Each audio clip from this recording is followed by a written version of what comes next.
Ia adalah titisan suci yang dijaga oleh Allah.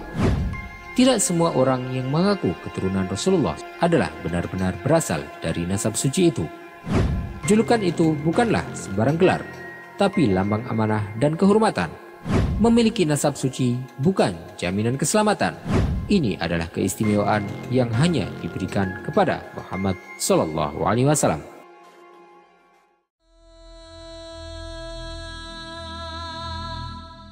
Maha suci Allah yang memilih dari hambanya siapa yang ia kehendaki, yang mengangkat derajat manusia dengan takwa bukan nasab semata. Namun di antara makhluknya yang mulia ada satu insan yang menjadi cahaya bagi seluruh umat manusia, Muhammad SAW. Dan darah yang mengalir dari tubuh beliau tak sembarang darah. Ia adalah titisan suci yang dijaga oleh Allah, yang tetap tersambung hingga hari ini lewat putrinya Fatimah Az-Zahra radhiyallahu anha. Maka siapakah mereka yang hari ini masih menyambung darah dari manusia termulia, dan apa hakikat kemuliaan itu sebenarnya?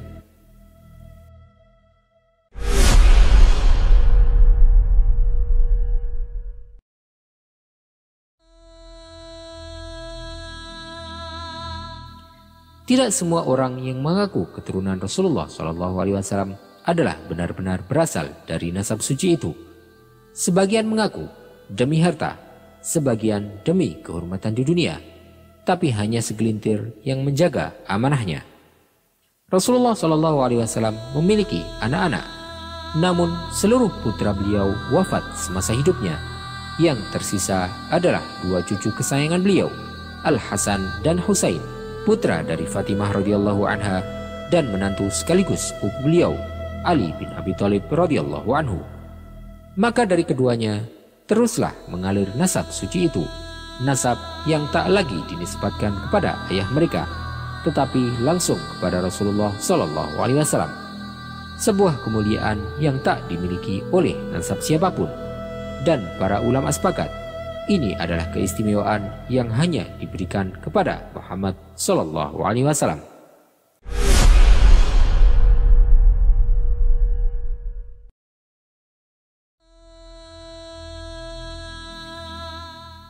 Rasulullah SAW bersabda, "Fatimah bid'atun minni." Fatimah adalah bagian dari darah dagingku. Dan tentang cucunya Hasan, beliau bersabda, "Inna bni hada sayyid." Sesungguhnya anakku ini adalah seorang sayyid yang mulia. Maka para keturunan beliau pun dikenal sebagai sayyid bagi laki-laki dan syarifah bagi perempuan. Julukan itu bukanlah sembarang gelar, tapi lambang amanah dan kehormatan. Hasan wal Husain sayyida syababi ahlil jannah, karena Hasan dan Husain adalah pemuda-pemuda penghulu surga.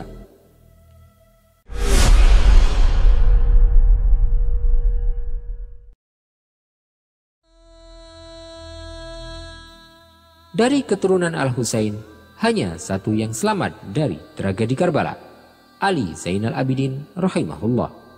Dari beliaulah nasab Rasulullah SAW tersambung hingga hari ini. Sementara dari Hasan ada dua jalur utama, Hasan al-Muthanna dan Zaid al-Ablaj. Maka keturunan Rasulullah SAW hari ini berasal dari tiga jalur, Hasan al-Muthanna, Zaid al-Ablaj, dan Ali bin Husain. Mereka dikenal sebagai Ahlul Bait, dihormati bukan karena mereka maksum, tapi karena mereka adalah warisan darah dari insan termulia. Di masa Daulah Mawalik dan Utsmani, didirikanlah jabatan khusus untuk mereka, Naqibul Ashraf, ketua para sayyid, penjaga rantai nasab, pemberi keadilan ketika seorang syarif terlibat perkara.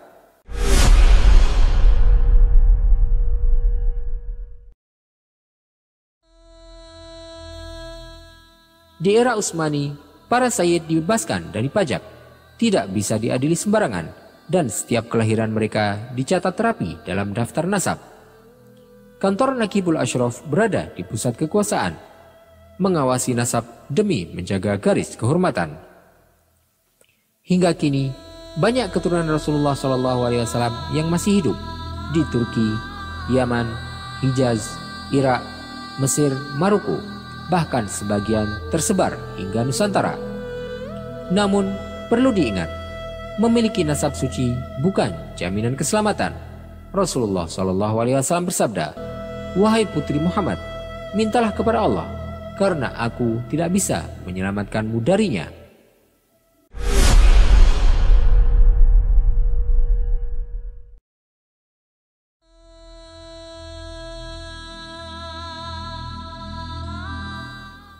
Maka ketahuilah bahwa kemuliaan bukanlah karena nasab, tetapi karena takwa.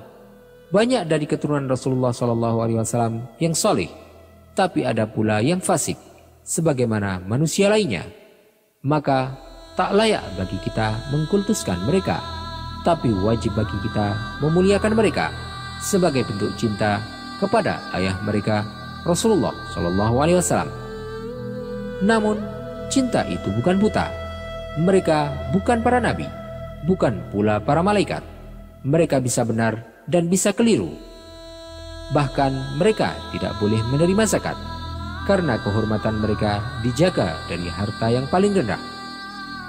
Wahai saudaraku, jika engkau memiliki nasab, maka jadikan ia sebagai wasiat untuk menjaga kehormatanmu.